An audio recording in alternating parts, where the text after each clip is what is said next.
All right, guys, I just got out of watching Fantastic Four First Steps, and I want to give you guys my initial reaction. I'll have a full spoiler-free review coming out tomorrow, and then a spoiler review this weekend, along with my MCU ranked. So subscribe so you don't miss that, but keeping it completely spoiler-free here, just an initial reaction.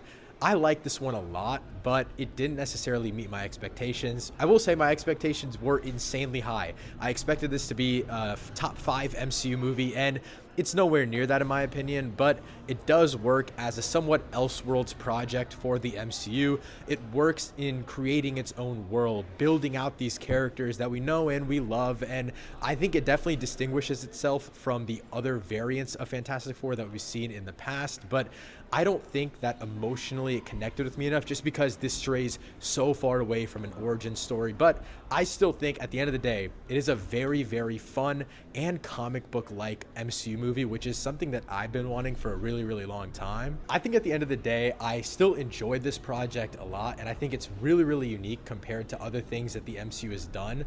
But I still think that I can have my critiques with it, even though I wanted it to be such a great thing. I think on a technical level, like visually with the score with Michael Giacchino, I think everything looks great. It feels unique, and it does feel like the MCU project that I wanted in an Elseworld sense.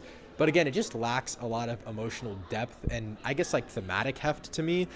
Recently, we just got Superman, which I think is comic booky. It's fun and it's exciting, but it also has a lot of heart to it. And I feel like Fantastic Four First Steps just really lack that in my opinion. I'll have more full in-depth thoughts on the good, the bad, and the mixed in my full review tomorrow, so subscribe so you don't miss that. But that wraps up my thoughts. A little disappointed, but still very excited for the future of the MCU.